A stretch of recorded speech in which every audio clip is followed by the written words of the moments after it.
the reason I like to address these thought-provoking topics is because once people start to see that the script that culture's putting out there, that it wants everybody to get into sync with, is part of an overreaching, anti-energetic mission, they'll see how other things that they've been told, whether it's about diet or relationship or all these other conditionings and social sort of these norms are not for our highest good.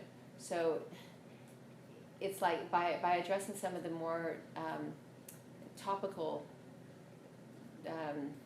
stories and issues, we can get a sense of the direction we're being pushed in and how disempowering that direction is and how much more disempowering it's going to become. It's actually deliberately designed to make people more confused, make them more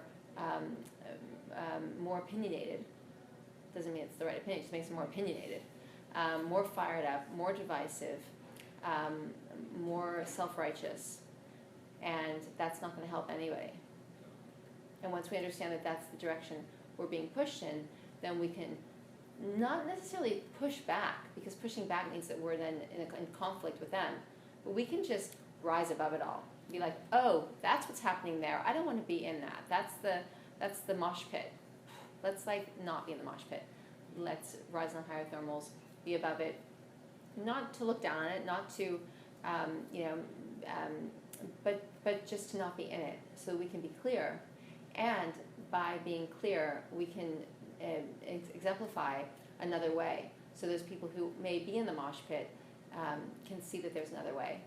And by giving ourselves permission to get out of the mosh pit, get out of the collective consciousness, the madness, the Kardashian consciousness, the stuff, we give other people the confidence to do that themselves. So basically, the way I understand it, the 100th monkey effect is that when a certain number of a certain species, what we need to understand is that every species is connected in their own network. So even though there's the interconnected network of life, the SNL, as I like to call it, the supreme network of life, there is within the supreme network of life, each species is connected with one another. Kind of like each species of tree is connected. So for example, in Aspen, Colorado, the aspen trees have a network underground. The root system connects every single tree with one another. Now, that's been broken down, and it's very, very sad because the aspen are dying, and it's a whole thing, but that's how it's meant to be. So all the monkeys, especially of a certain variety, for example, it goes for any species, all the grasshoppers, and they all have a collective, a network, an unseen netting that will conduct intelligence specifically at their frequency amongst themselves. So when a certain number of them figures out how to do something better, I think in this case it was the monkeys, it was the way they were peeling the banana or something. And once the 100th monkey caught on and had the thought too, suddenly all the monkeys knew how to do it. I don't know if it was peeling the banana, but whatever it was, it was peeling the banana. Okay. I just say a banana. Oh, you said banana. Okay. So in that way, if the critical mass, the critical number for that response to reach the whole network of that species can differ from one kind of creative ability or an aspect of enlightenment to another, probably. But the fact that there is a point in which once a certain number of people get something, everyone will be lit up. It's like goes slowly, slowly, slowly, slowly, and then that number is reached, and it just spreads like a wildfire, like it ripples in an ocean, just suddenly just takes over. And then when everybody wakes up, there's no putting everybody back to sleep again. It's too many people, and they're all awake, and they all got the message. They weren't quite sure where it came from, but they all got it. And that's when the tide is turned. Okay, so people are waking up, despite the fact that society is trying to dumb us down. And despite the fact that we've got all this, we still have this information network. It's the internet, if you want to call it that, the interconnected net. And it's in operation. It's still alive and working, even though we get slightly switched off. The spirit, because this network we're talking about. So there's the matrix, which has there's no life force in it. The network is pure life force, which means it's pure spirit, and you're not going to destroy that spirit. So even though people might be a bit dim, the essence in them is still bright, and that essence is conducting through the interconnected network of life, and specifically that internet of the human race, the human species. So even if humans are feeling disconnected, there's a part of us that can never be disconnected, and that's so powerful and so beautiful, and it should give so much hope and promise to everybody listening to this. And this is why, even though it seems like it's a slow pace right now, I mean, I think most people say, wow, it seems like people are waking up pretty quickly.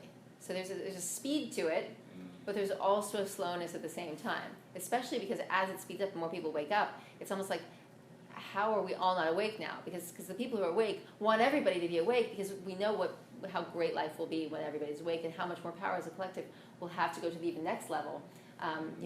It's that the intelligence, once it's running through us to that degree, will level up even more. So our evolution will take a massive leap.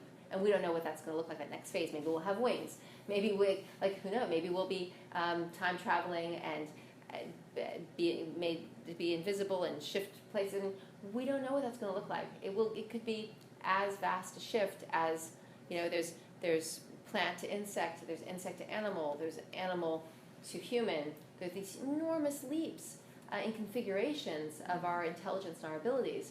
So what that looks like, it will be extraordinary. There's no doubt. What it will look like specifically, remains to be seen. But as people wake up, when that critical mass is reached, everybody's going to wake up. Boom, and everyone's going to transform, because that intelligence is going to be so huge that we won't be able to stay the same. So people are longing to be happy. If you ask anybody, what do you really want? They just want to be happy. But then, peace and be happy. Yes, but people have different definitions of what happiness is. Kind of like they have different definitions of, how should be decorated. What makes a great outfit? Like there's my idea of happiness might be your idea of misery. Your idea of happiness might be my idea of misery. If you told me that your idea of happiness was to go to Las Vegas and gamble and get drunk and have fun with your buddies, I'd be like, oh my God, that sounds like hell to me, But so when we talk about happiness, let's talk about a kind of an absolutely objective happiness it's kind of like when we talk about beauty, there is objective beauty and subjective beauty. So, or whether it's beautiful music or beautiful scene or whatever it is. So using the subjective context is very helpful. So objectively, what happiness truly is the satisfaction that flows through the being without external input. So we don't need to look outside of ourselves. We feel innately, internally happy, satisfied, and it's that peace that has life in it. That joy, inner joy. It's a great way to describe happiness, just inner joy. So people are on this quest for happiness. Everybody wants happiness, but they're questing outside of themselves. They're looking for happiness in sensory experiences. The harder but more effective way to achieve happiness, it will result in happiness, but there's an interim period where you may not be feeling that happy, it also is the path of greatest resistance. It's the higher path. It's the more difficult choice. But it is to do that which is right, to seek truth and goodness, and then the happiness will result. And when I say truth and goodness, I don't mean being nice, being good, like being just like a doormat. That's not what goodness and niceness is. To be good and true is to actually be in sync with the natural laws of the universe. And I have a book online about laying them all out, the natural universal laws. It's absolutely free. I want everybody to have it. And but when we live in sync with natural laws of the universe, we're doing that which is true. We're doing that which is good. We're doing that which is right. And when we do those things, it puts us into a state of being. It rectifies that which is out of sync with happiness, and in rectifying it, we wind up having our happiness. We feel inexplicably joyful, not because of something that's happened to us, or that we're going to get to do later, or that we're going to get to eat later, or that might happen, or that we got some news that came from afar, or somebody proposed, or like it's not because of those things. It's because it's just inexplicable, and in fact, everything around you could be kind of not going that well, and you could just be like, well, but I feel really happy because it's life force flowing through you, and life force is joy, is beauty, is intelligence, is love, is all of these things. They're all qualities of the divine essence. And so what you are when you're happy, you're actually in touch with your divine essence. You're feeling your divine essence. Right, and the subject of happiness, well, if it succeeds in making us feel good, it's stimulation. And it's short-lived, and it's going to leave us back in the same boat later, not feeling happy. So it's a false sense of happiness, false promise of happiness. So integrity is a word that's thrown around a lot lately. It's like a new keyword, and it's so important to understand what integrity means. And all of this work is to bring us back to our innate, essential integrity, which is when we talk about sovereignty, it's what we're trying to protect. When we talk about boundaries, it's what we put up the boundaries to protect. Otherwise, the boundaries are for something that is misguided, and the sovereignty is not understood. Our kingdom is based on, so every good piece, every great castle is built on a very strong, sturdy foundation. What is the sturdy foundation we're building our castle on that we want to be sovereign over? And that is this essential integrity, and that's what each one of us has access to. And when we fully bring it to the foreground, so it is that place from which we operate, then we are living our true purpose. We're contributing in a positive way to life. Everything works perfectly, but it's often underneath a landfill of stuff. Our personality, our dysfunctional ego, like all these things that cover it over. So we need to remove all of that, and then we get to our essential integrity. And it is so strong. Its strength is not like steel. Its strength is like the strength of sound. Very, very powerful roar of a lion. It's like the strength of a flame. So it's not immobile. It's fluid. It's the force. When they say, like, I tell you, the force is with you. It's the force. It's in you. It's with you. And when it's in and with you so completely, you can call upon it wherever it is around you. And that's the force field that you can actually gain so much access to, which I think what all of the great mystics, the legends have done. And that's why they were so legendary. But we can be legendary too, just by doing that. But often people speak about spirituality, and it's confusing. It's dubious. It's like, well, what is that really? I mean, is it just like spirit in the air? And like, what is it? If we can get in touch with if we can bring to the fore our essential integrity, we have become the highest form of spirituality we can possibly fathom, because it's spirit integrated in its highest intelligence, its greatest ability to embody the love force, and that's the power. And it also can sound maybe confusing. I'm gonna try to express it and explain it in such a way that everyone will feel this, tap into it even a little bit, so they'll know what to focus on and what to grow. The etymology of integrity is from integrete, which is from the French, and it means soundness, wholeness, purity, innocence, chastity. All of these things that are the vibration of truth. So truth, we're not talking about subjective truth, we're talking about the objective truth. It is that vibratory power of the force of life. It's the simplest way to break truth down.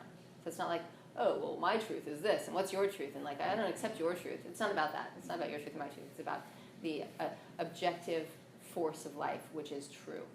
And it's a resonant force. It's at a huge, I mean, its vibratory force is even, it's incomprehensible to us. We can only take in a small amount of it, because otherwise we would be blown away. That's tip number one in terms of getting you to feel your essential integrity. You will feel a resonant tone, a strong hum, whether it should feel like it's like sound moving through you. That's what the force feels like. So that's that it works from the center, from the core. This is where it gets really interesting. This is why we don't want the obstruction. We don't want the interference in the flow of the strings, the threads of life. Because if we have obstruction, if the threads are cut, if the threads are tangled, the threads of life, meaning the network of life, if it's compromised in any way, if the flow isn't happening in some way, then there's not going to be integrity. You're going to have a disintegration. You're going to have a wearing away. If you want to think about the integrity, think about integrity literally as a piece of fabric that is tightly woven. Just bought a beautiful new wool sweater, and the fabric is nice and tight. And over time, because of entropy, because it's a material thing, it's not made of energy and life force, it's going to start to deteriorate. Its integrity, it's going to loosen. It's going to start to come apart. So you're going to say, well, this sweater doesn't have the integrity it had 5 years ago. You'll be right. It's true. Okay. Our essential essence can get lost in under and behind all of the stuff that we put on top of it that doesn't have any integrity, that is inclined to disintegrate because it's inclined to rot. It's inclined to be corrupted. Corruption basically means rot. It's being able to be worn down. So the beauty of this essential essence, this essence of integrity, is that it is our incorruptible substance. That's why we will always be okay, no matter what we become and no matter how we act out in this lifetime. We might wind up having to have karmic issues. This is also what should give people a lot of hope.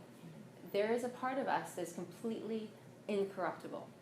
But what we need to do in order to make our lives better, in order to be naturally happier and to make everything work and make it so this walk through life isn't so painful, is to bring that integrity, that essential integrity, to the fore. Let that which has been displaced replace that which displaced it.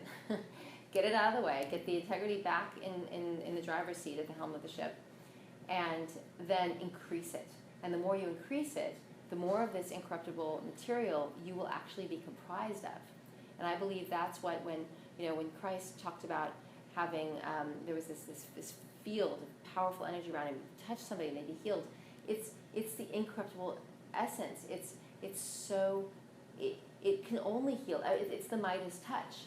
And the more you embody it, the more it's touching every part of you, displacing everything that's not it with it.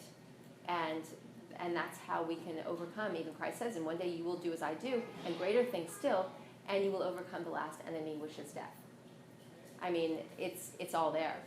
And if you listen to it from a sort of a religious dogma perspective, it doesn't really hold a lot of weight. I rejected so much of what I learned in church because it just seems so ludicrous in cultural consciousness. when you get into, you might call it Christ consciousness, but people also don't understand. I didn't understand what Christ consciousness was for the longest time. Because, of course, people also confuse, like, Christ is a title. Jesus was his name. So, or, he went by several names, I suppose, but, like, the title, like, Buddha is a title.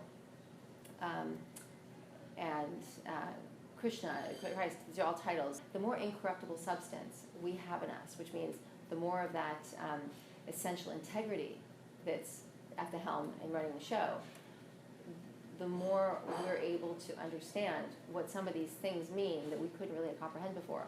Having said that, I think the Bible has been corrupted. There's so much disinformation and misinformation that we need to be able to see beyond that. But once the more you comprehend how all this works, the more you can identify the gems that have been left behind in these ancient books, and then you're like, oh wait, okay.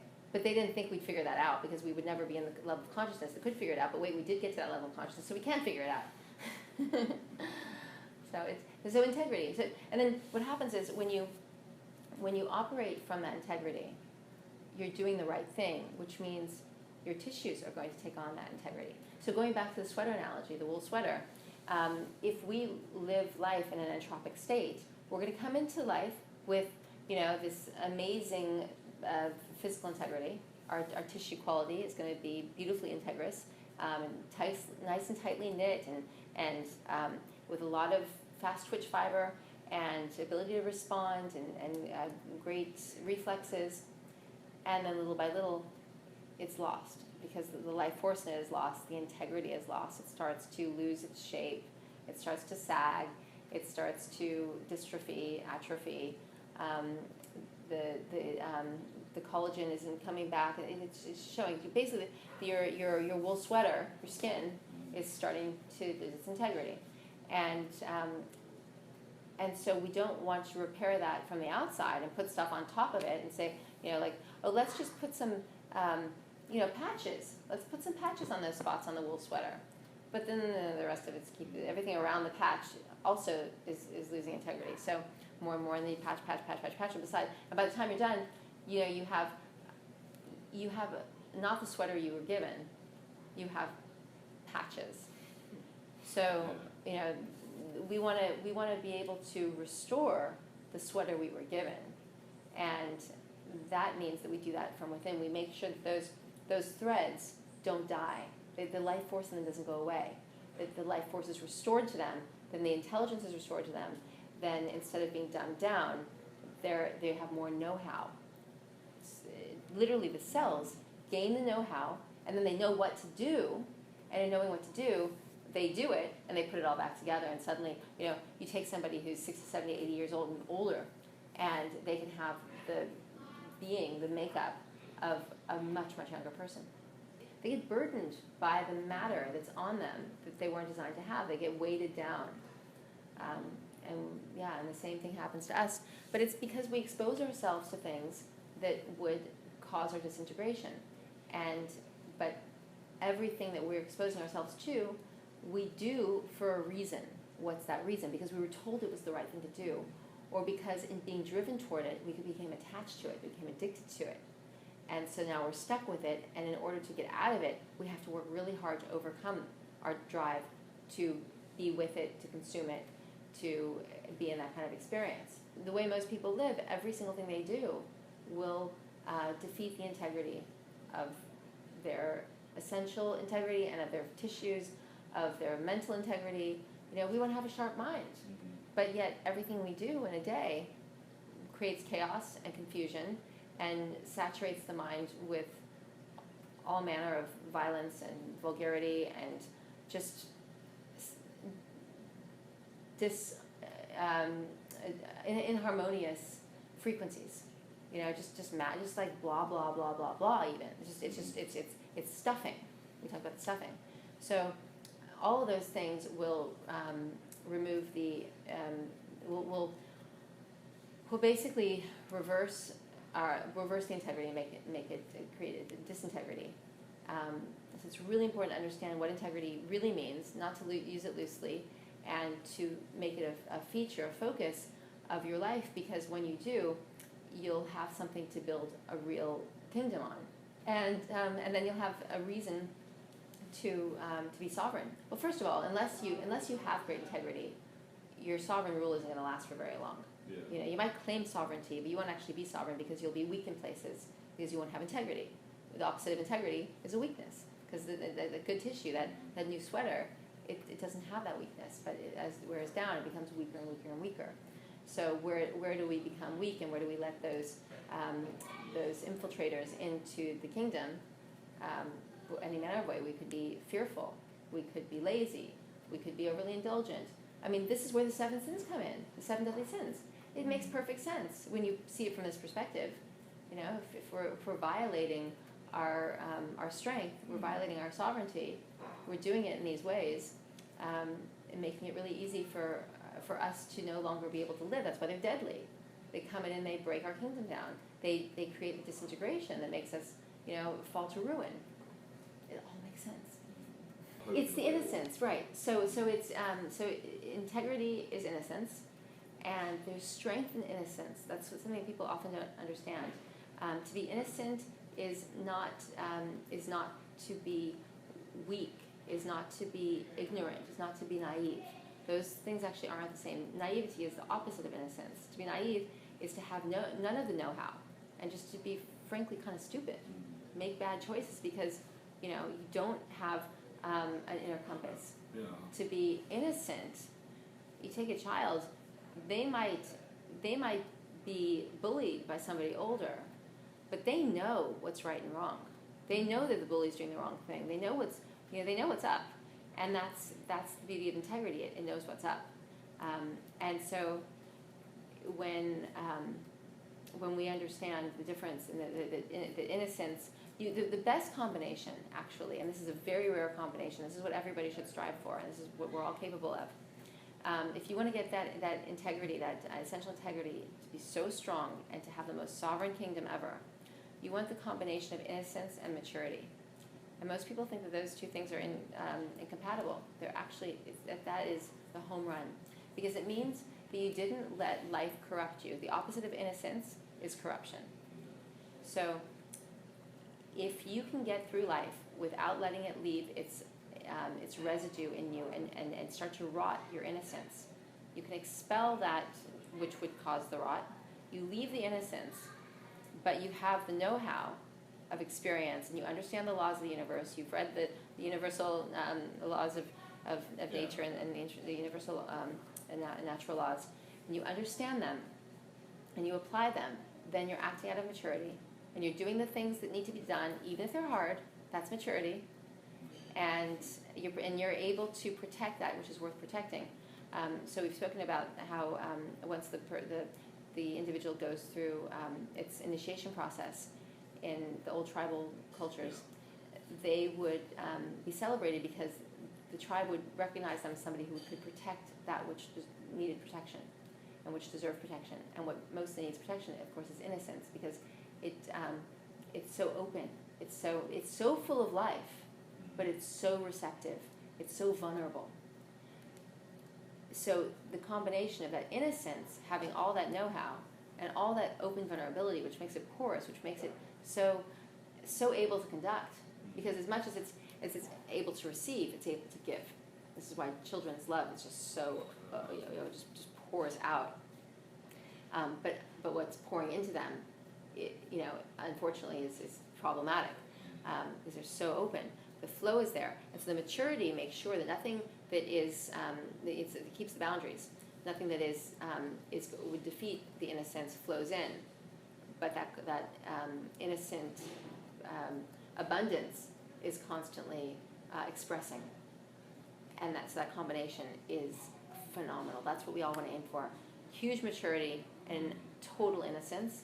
And then we become that vast-mindedness, that sense of like, wait, I can see it all, feel it all, experience it all, but I also have this great ability to discern and protect and hold my sovereignty and keep my boundaries, so that my kingdom is strong and my essential integrity is not only present and at the foundation, but it's expanding across, and my kingdom is expanding all the time.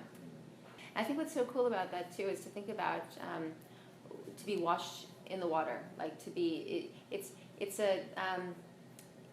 a metaphor for how we wash away that which shouldn't be there. It's not that you go into the River Jordan and because somebody dunks you and gives you a blessing that it's happened. It's that if we grasp that we need to wash, and we do wash, and we don't have somebody else try and get somebody else to wash us, but we wash ourselves, or we go to a colon hydrotherapist and we go to the places and get the space in nature, and we do the things that need to be done in order for ourselves to be washed thoroughly, then we can be alive again. To be born is to become alive. So maybe we take that religious connotation out of it, that whole born again thing, and we say we can be alive in a new way. We can be alive with a consciousness that is clean of all that stuff, so that we can be actually not just surviving and existing, but truly alive, meaning that we're filled with the force. We're able to comprehend the force. We live in a way that's harmonious to all beings, and then in so doing, there's the joy that comes through us, and then we increase our essential integrity, which means we increase our incorruptibility, which means we increase our ability to heal ourselves, and then by extension, others. Absolutely, they can. Everyone can come right. But we have to do that which is difficult to come right. So, for example, overcoming our addictions is the hardest thing any of us will ever have to do. If we do it, if we make a plan to make sure we do it, and we use that gumption, that nerve, if you want to call it that, like you have the nerve to overcome me? Yeah, I do, actually. And you can just watch me do it, and you have enough support around you to make that happen, then you do it. And then you overcome it little by little, and it doesn't have a hold on you anymore. You get clear. You start to restore. But to do it all in tandem or in concert, you don't want to... This should not be... It should require a lot of effort. It will be hard. But it shouldn't be... First of all, it shouldn't be so hard that you can't do it. And it shouldn't be exerting effort and then not having the result. And so what I really want to emphasize with anyone who's trying to get themselves right is don't fall short of getting there because you didn't do the tissue cleansing, because you didn't want to do a colonic, because you didn't want to do 20 colonics. Get over it. You have to expunge this stuff. In that stuff is the energetic imprint, is the alcohol, are the drugs. All this stuff is in there. Get it out. Otherwise, you're going to be resisting your temptation to consume something or engage in a behavior that you were trying to get out of, and you're just going to go through a lot of effort and be in the same stuck position because it's all still going to be in your tissue. You're still saturated in it. So the message has to really be understood loudly and clearly. This is not an idea that will manifest without the complete execution of the actions needed that need to be applied to complete the process. It has to be done. The matter has to leave the system. Otherwise, it's just like, oh, that sounds really cool. How inspiring. That's really neat. But you're going to be in the same situation. I mean, we're talking about expunging. It's basically an exorcism. I mean, that sounds like a really harsh term, but we're exorcising all these entities, all this stuff that's growing in your real estate, in your space, in your sacred ground. This is your sacred ground. You gave it over to other entities for whatever reasons. You didn't know better. You were addicted. You were da-da-da. But once you appreciate that this is your sacred ground, and you fully undertake to remove that which has desecrated your sacred ground, then you will have the results. Yeah, but it's not going to happen without that. It's in you. You have to remove. It's like that landfill with the garden underneath it. Move the landfill off, and you will be amazed that there's this fertile garden that will have butterflies and bees and a whole ecosystem associated with it once the landfill comes off of it. But it has to be gotten to. They just have to go and do it and experience it themselves. Yeah. And exactly. And nothing that's worth having is outside of ourselves. Everything that's worth having is there. It's underneath all this stuff, though. People have to understand that the stuff that they've put on top of their essence is what has disconnected them from that. And because it happened from really before birth, through lineage, but certainly while we were in utero, we never got the chance to consciously choose one or the other. I mean, if we go back to I won't even say the indigenous people today, because it's still like there's so much that the frequencies have been messed with for so long that even the remnants of the indigenous peoples today are still not in touch as they were hundreds of years ago.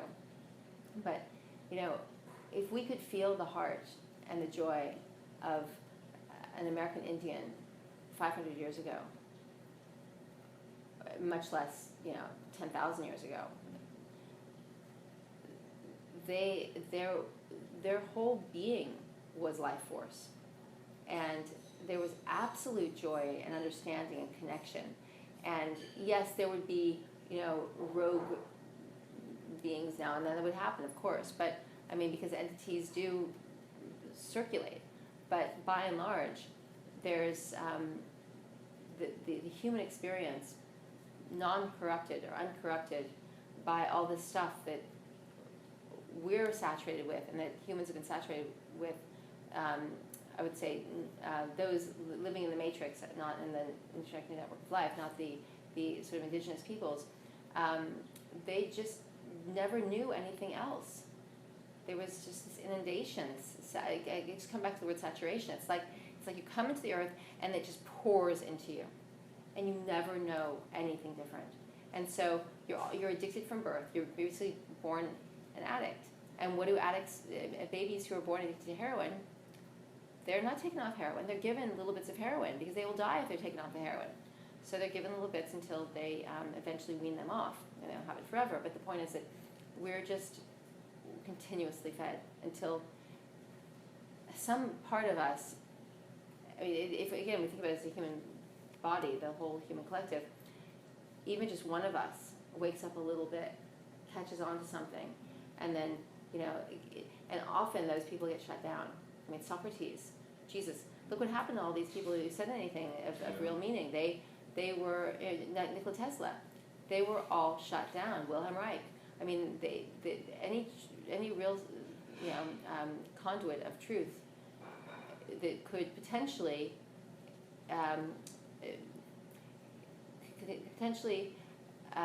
connect with other people's that part of their essential essence that knows that those things are true. The energy is, there's another way. It's a huge threat to the powers that be. They shut it down. The best way to understand weight loss is to appreciate that weight equals waste. So when we remove the waste, we remove the weight. And that's so multifaceted because it seems like it's so simple, but what's amazing about it is in the waste are the pathogens, the fermentation, the putrefaction, the heavy metals, the radioactive fallout, the radiation, the environmental estrogens. All of these things are in the waste, the accumulation of oils, all of this stuff. So when the waste leaves, you remove all the problems. It's like, again, it's so simple. And that's why colon hydrotherapy is the most powerful tool we have. The last thing we want to do is complain about colon hydrotherapy and say, oh, I don't want to do that. Oh, that just sounds complicated or dirty or something. Be ecstatic that it exists. We are so fortunate. It is the only way. If you're not doing colon hydrotherapy, if you're not removing copious quantities of waste from your body, it's pointless. You might be losing a few pounds here and there. You might lose 40 pounds. You might lose 150 pounds. But the integrity of your system is still going to be weak. You're still going to wind up with all the same diseases, all the rapid aging, all the stuff everyone else has to deal with, and most likely you're going to put the weight back on again. Remove the quantities. You want your eliminations to be like seriously prolific. The equivalent of 12 bowel movements in one colonic. It's huge. You do that repetitively, and your whole being will transform. You'll remove the cause of the rot. You'll remove the cause of disintegration in your body.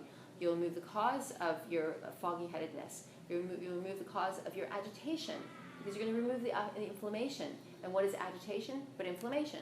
You see that in the cartoons, it was always that the man gets so red, so angry. He's getting big and red and inflamed and angry. You're removing that. And that's why the people that do this right are so chilled.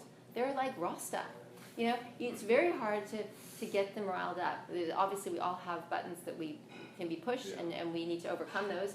But getting all this stuff out of the way gets the initial reaction stuff out of the way so that you can actually see what your deeper buttons are and deal with them, because eventually you want to obviously expunge them too. But weight loss needs to be understood.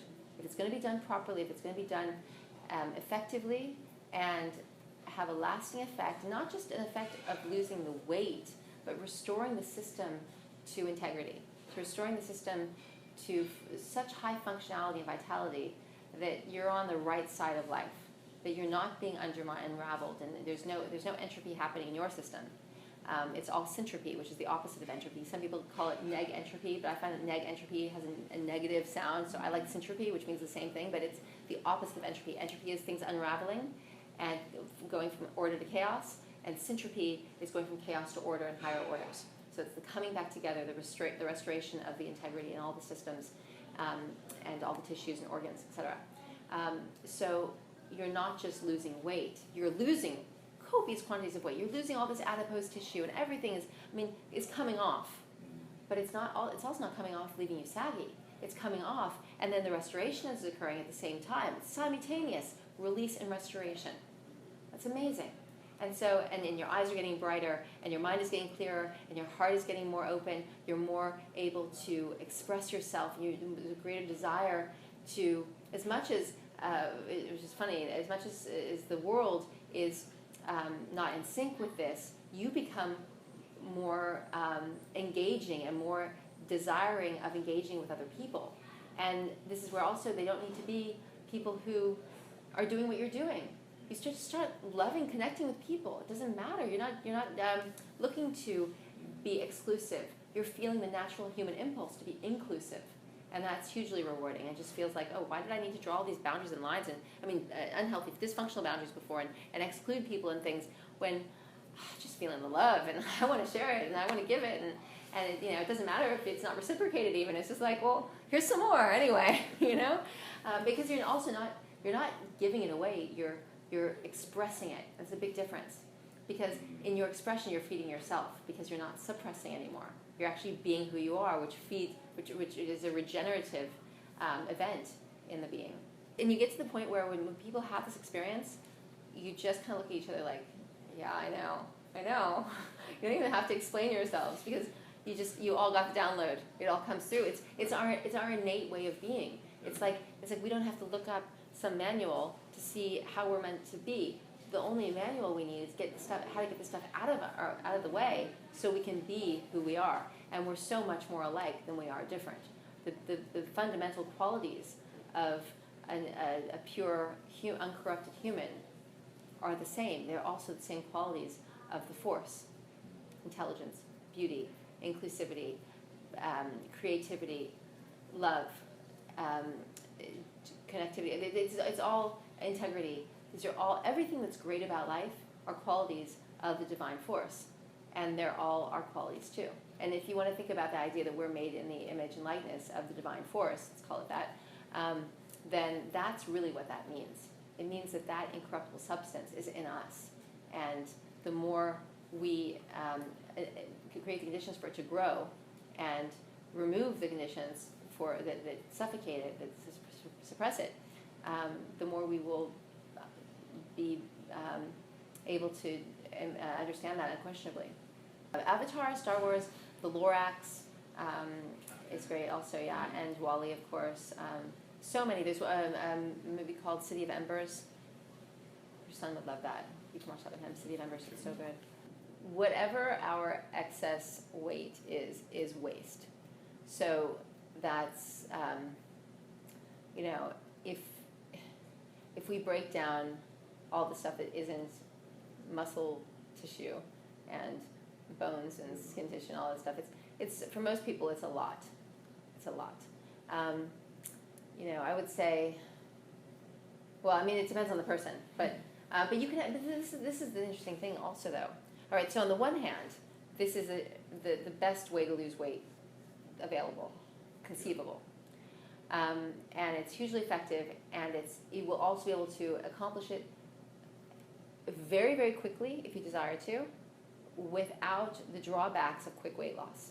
Because usually quick weight loss leads you depleted and leaves your skin sagging and leaves you feeling really tired.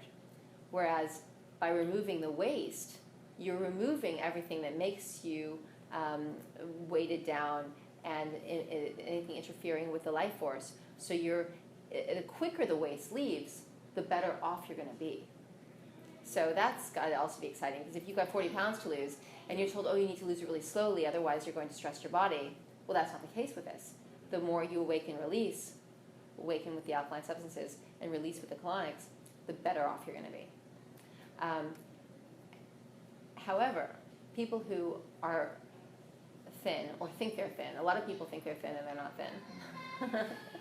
Just because our idea, our cultural sort of leniency around, or like sort of our concept of what's heavy now is just so heavy. It used to be 50 years ago, a person who thinks they're lean now would be considered heavy. So people who are lean or think they're lean are still carrying a ton of waste matter. It's just very, very deep in the tissue. So you can be skinny and be really holding a lot of waste and be a candidate for all sorts of diseases and actually feel highly symptomatic, and not because you have a heaviness in your body, but because there's this toxicity is tight and tiny and deep in your tissues throughout, and it's unseen, but it's felt. So if you're a very thin person and you have lots of headaches, or you have lots of joint pain, or you have a lot of digestive issues, arthritis, any of these things, you are, or you have an autoimmune disease. That's, of course, the easiest indication, quickest indication. You're still toxic. You don't have to be. So a lot of people think that thin equates to wellness. Mm-hmm. Not at all. I mean, heaviness doesn't equate to wellness, but thinness doesn't equate to wellness either. And you can be very light on the scale. Most people, when they are successful, effective deep tissue cleansers, their weight will read a lot lighter than what they look like, because healthy cells are spherical, are buoyant, have energy, or have a kind of juiciness to them. So I don't weigh very much, but I don't look like if I was living normally and the weight I am now, I would look emaciated. I would look like really? Should really eat something. That's what people say. You don't eat during the day, so people wouldn't do it. Exactly, and that's the point, that food is not.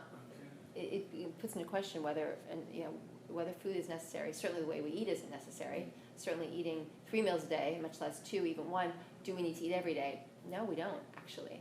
I mean, it depends. If we're living connected to the soil, if we're barefoot in the land, and we're breathing alkaline air, and drinking alkaline water, and swimming in alkaline waters, and having alkaline emotional exchanges, and alkaline sexual exchanges, how this applies to everything, if we're passing the energy along, and we're conducting energy, then we're being nourished, we're being fed. The only reason we go and we take food in is because we're trying to put energy into the body, because we've bought into a belief system that the body doesn't get any energy unless it's taken from the outside. The body doesn't get any happiness unless it's taken from the outside. But we know that's not true. If we have access to the force field, to the network of life, and the force that flows through it, and it's pulsating through our being, then we're being nourished. But it's hard for people to get their head around that. But then the idea of being breatharian and all of this without having purified all of our fields, I don't think is a good idea. I also don't think dry fasting and water fasting certainly dry fasting is a wonderful thing. I dry fast personally, but I do my colonics. So when we're fasting, our body is kicking out toxins and poisons. it's given the opportunity to awaken a lot. But if that which is awakened doesn't leave, then you're in trouble. And then, so, and water fasting is very dangerous because water, unless it's highly alkaline water, is not going to do a lot of awakening. And even if it's highly alkaline water, I would say not from an alkaline water machine, but it would have to be from a life-generating vortexing, like a babbling brook from a mountain or something, to actually be filled with true life force, not manufactured life force. In that case, it would have alkalinity and could awaken things, but generally speaking, we need to have the chlorophyll, the life-infused chlorophyll from the leafy green plants to do the deep awakening that has to happen in order to have the release, in addition to it, to complete the detoxification process in order for us to benefit from a fast. Otherwise, we're either just awakening without releasing, or things are just dormant and we're just not really going anywhere. Awaken and release will result in weight loss. And the more efficiently you awaken and release, the more weight you will lose. And in doing so, in releasing the waste, even if you don't have a lot of weight to lose, you have a lot of waste to lose. So in releasing that waste, you will have a surge of energy that will remain with you for as long as you don't go back to your old ways of doing things. It's life-generating weight loss. It's not weight loss that's going to be like life-changing and give you access to real vitality. It's just going to be on the scale weight loss or in the genes weight loss. Yeah. When we consume things, first of all, most things with sugar have a lot of starch attached to them. So if you're not having sugar, chances are you're not having a lot of starch as well, if you think about the things you're giving up. Yeah. So that means that your body's now eliminated a whole category of food, which means that your digestion is going to be a lot faster.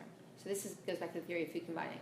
So if you're not eating sugar in the form of fruit, in the form of starches, things that will be miscombined anyway, then you've simplified your intake, which means that and that's, food combining is one of the most effective ways to contribute to the awaken release process and to lose weight. So, for example, those who will not do colonics but want to lose weight, I say just then start with the food combining. Just properly combine your food. Don't mix your starches with your fleshes. Don't have fruit after other foods. Have it first. Just create some order around your intake. But proper food combining combined with the awaken release technique, or I should say proper food combining, will only accelerate the awakening and release of the waste. So I would guess that probably when you drastically reduce your intake of sugar, you're also drastically reducing your intake of a whole category of food, which is the starch category, enabling you to digest a lot more efficiently. Sugar is exhausting for the body. It's highly stimulating. Anything that's highly stimulating is going to be exhausting for all the organs, cells, tissues, organs. So when you stop eating sugar, your organs aren't going to feel so exhausted. They're going to be able to do the work of eliminating a lot more effectively, which may also contribute to why your eliminations are so good when you don't eat sugar. When you don't have a lot of waste in you, you don't have a real need for food in the same way other people do, because you're getting so much life force flowing through. Everything's channels for life force. So if you take when I was living in New York City, it was a lot harder because there wasn't a lot of life force around. Yeah. But being clean-celled in a place that's highly alkaline, you really don't need much at all. So with the waste in the body, there's also all this gas, all the noxious gas that's produced from the waste. So you're removing the waste, which has a weight to it, but you're also removing all this gas pressure, which doesn't have a weight, but it takes up a lot of space and prevents things from working properly. The whole airhead thing. You don't want your cells to be an airhead. They won't have any know-how. They'll be dumbed down. They'll be dumb blondes. And in the same, and that gas, it expands in the body. It makes people puffy. So a lot of bodybuilders, they're taking this whey protein and eating all manner of stuff in absolutely chaotic combinations. What you see, yes, there's going to be a lot of muscle there, but they're going to have a lot of fermentation in their tissue, which is making them very inflatedness that makes them puffy. It's not very manly as much as they want to be the man. I mean, all that puff and all the it's messing with their hormones too, and estrogenic they're over estrogenated and everything. They may be taking lots of testosterone, but that only makes things even more complicated and confuses the system even more. But when that gas is in the tissue, and bone is tissue, in case the cellular makeup of bone can be seen as tissue as well. So the bone will expand, so everything will be bigger. People will say, I'm just big boned, and then they'll have a great detoxification, weeks, months, years, however long, and they find that their figure is transformed. They become, they thought they were big boned, but really they weren't. They just had a lot of gas in their bones and in their skulls, because gas rises. So we have all this fermentation in our gut, and if we continue to create the petri dish of fermentation in our guts, that gas will expand through the body, expand through the bones, and gas rises and winds up in the skull. So you have, as people get older, when they eat lots of meats and drink lots of alcohol, and the more fermentation goes into the body, the more likely the head is going to be to get larger and have a kind of a dysmorphia. We see this a lot. If you follow the lives of a lot of the actors, you'll see how, when they were in their 20s, they had these cute little heads, and they were, they just, they looked very young and cute. And then even 10 years later, when they're in their 30s, but especially when they get to their 40s, they are virtually unrecognizable. Not so much because their skin is in worse condition, but their skull shape has transformed so significantly. It's so oversized. It's like they were a balloon head with all different shapes. And I won't go into naming names, but you look at any of the big actors in sort of in the 80s and 90s, and look at them today, and you can look at their head shape, and you'll be able to identify who those people are very easily. I had a client in one of my very early courses back in New York, probably was like 15 years ago or more, and she actually got the nickname very lovingly, and she loved the nickname too. We called her Linda the Half Head, because when she passed her, she in the middle of, so we had maybe like 10 people in the session, and she was like, guys, you have to see this, like it's unbelievable. She passed her driver's license around to the group, and her head was twice the size. So she became known as Linda the Half Head, because it literally came back to being half the size of what it was in her driver's license picture, like just from a year before. So it happens fast. The waist leaves, the gas leaves, it all just like it's like you say to your body, okay, I'm taking over now. I'm gonna give you some green juice and some raw salads. We're gonna food combine, and everything. There's gonna be order restored to your digestive tract. And whilst that's happening, we're going to shoot some nice cleansing water on up the wazoo, and it's going to carry that out. And you're just going to go along with this, because the higher intelligence knows what it's doing. There's a method to the madness, and it's not so mad. And you're going to see what happens. And then, and the body just has to comply, because you are the boss of the body. And unfortunately, when the palate is the boss, when the pathogens are the boss, when the addictions are the boss, the body falls apart. When the mature individual with clarity, who deserves to be at the helm, who deserves to be the sovereign, takes charge and knows what to do and puts the natural laws of the universe into practice in the body, everything gets corrected. And also, if you have all this other stuff, it's supposed to be where your brains are. I mean, there's also the fact that the body is so porous, everything's permeable. So we take substances in that we think they're just going to go into our digestive tract, but they're not going to land there and stay there forever. They're going to move throughout the body. This idea of Alzheimer's patients having protein residue in the brain, where does that come from? The doctors say, we don't understand how it gets there. Well, anybody who understands the porousness of the body can understand very clearly how it gets there. It travels, it moves. So if we want to have clear, sharp minds, we can't be sharing real estate with our gray matter with the chicken we had 10 years ago. And then we lose all our freedom if we can't think clearly. And how does it impact our other faculties? Because if our whole neurological system begins in our brain, then we become incapacitated by comparison to what we should be. Well, basically, I mean, the way to think about it is, and this is why fruit is not ideal in this day and age. What fruit is now, by comparison to what it was 200 years ago, wild fruit is not going to be that sweet. Anything that's very sweet, anything that is fermented already before it goes into the body, which is why I'm not a big fan of kimchi and all of these fermented substances, kombucha and everything. If you're addicted to Diet Coke, drink a kombucha instead, obviously. But don't think of it as a health generator. Anything that's fermented is not. I leave space for my cheese and chocolate because I love it.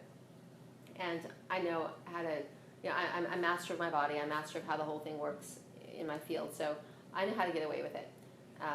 But those aren't healthy things. Wine is fermented.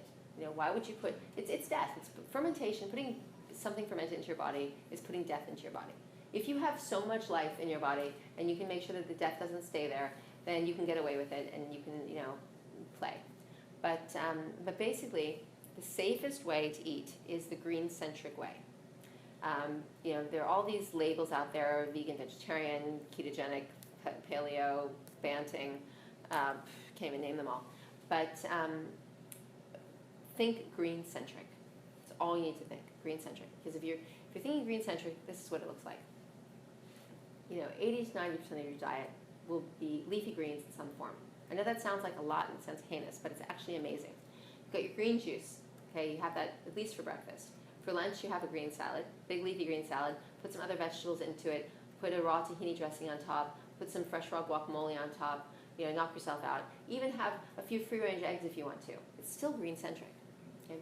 And but then not a tomato, not a carrot? Yeah, of course. So add other vegetables, but make it green-centric. Make it so that meal that you're consuming is the foundation of it is leafy green. Okay. Or even greens like broccoli and stuff, that's fine too. Some zucchini, asparagus, etc.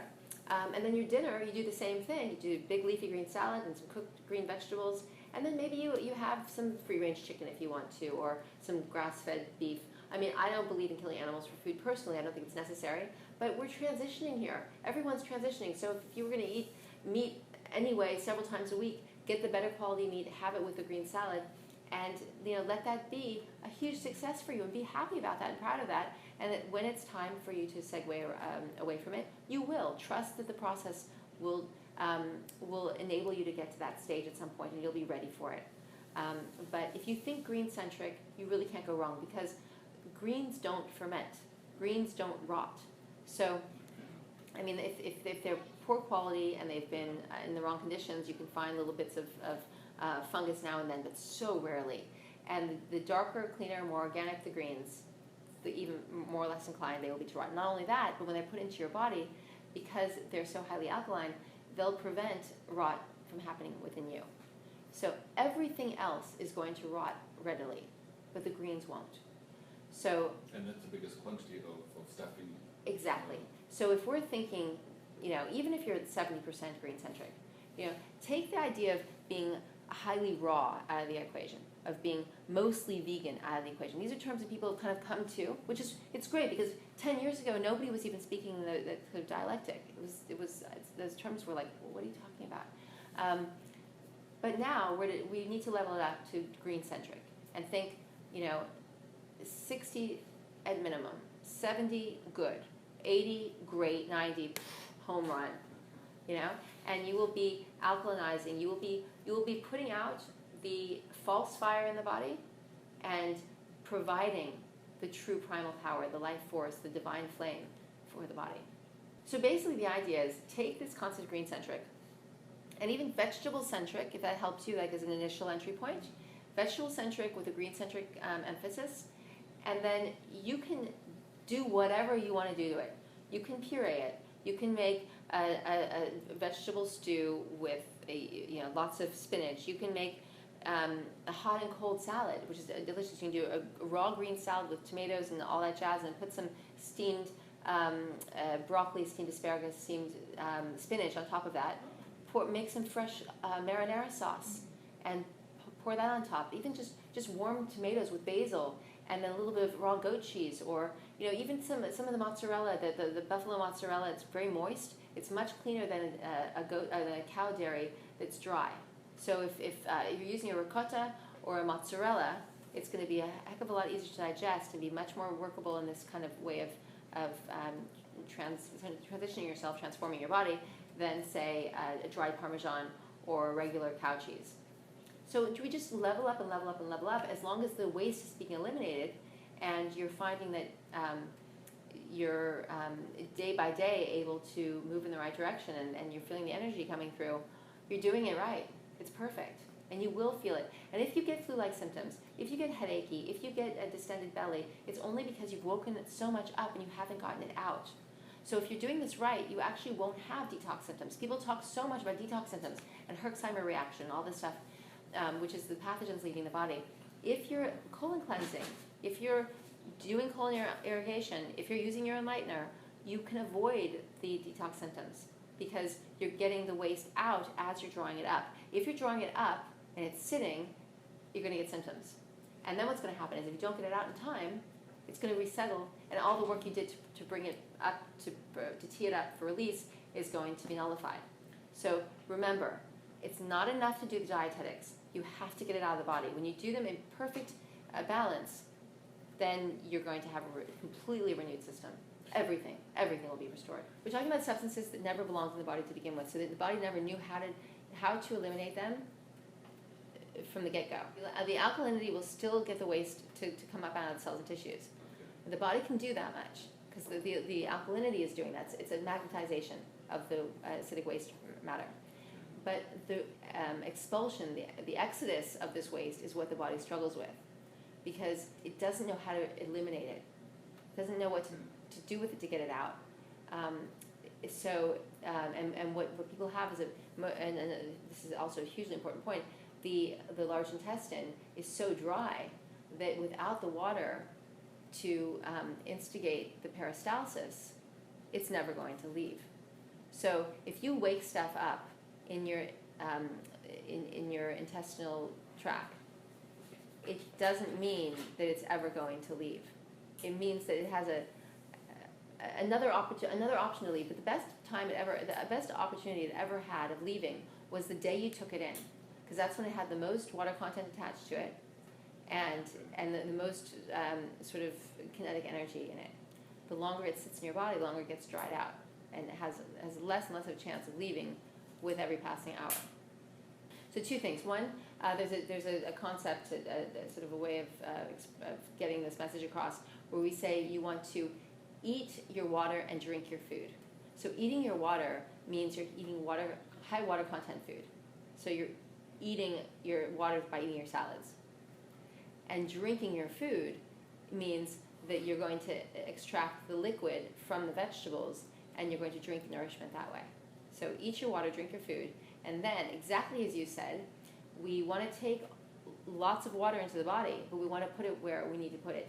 It's where it's most thirsty, where there is the greatest drought is in the large intestine.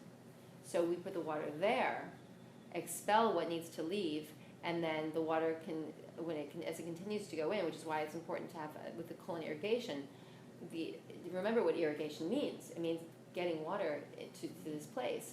So on the one hand, we want to get the water to the waste, get the waste kinetic so the waste leaves, but then we still need to irrigate the colon itself because it's so dry. Remember, there's all the layers of waste are stored deep in the tissue, in the layers and layers and layers of the intestinal walls. So it needs more than just the water it takes to remove the waste that's in the center of the intestine that's ready to go. It needs the water to be able to saturate, to reconstitute the deeper waste so that can be ready for removal and can restore that peristaltic activity to the large intestine. The body is so thirsty and so dry that water you drink is going to get used up very, very quickly. It's kind of like if you have this big garden and there's it's dry out around the outskirts and everything, and then there's so much needs to be done out there, but the water you pour in, it just kind of really saturates where you poured it and goes deep into that land and that earth and never gets beyond. So it doesn't get beyond. The only reason people need to drink 8 glasses of water a day, as we say in America, I don't know how many liters that is exactly, but or a couple liters a day, is because everyone's eating dry food. So if we're eating wet food, then we won't have that problem. Same thing with this celebration of fiber. It's only because everybody's eating fiberless diets that there's a sense of, oh, you need to eat your fiber. Well, if you're eating your vegetables, you don't need to take fiber. You don't get all excited about it. You don't go and have extra fiber. The food that you eat should have water. It should have fiber because it should be coming from the ground, and it should be vegetables.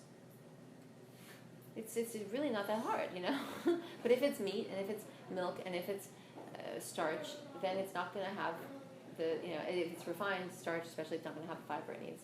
So one needs. So it's basically devoid of everything that we do need, but we're eating it. Why? Because it's fun. It tastes good. We've been conditionally cultured, programmed to eat it. We've seen the commercials. We've watched everybody else do it. We want some too.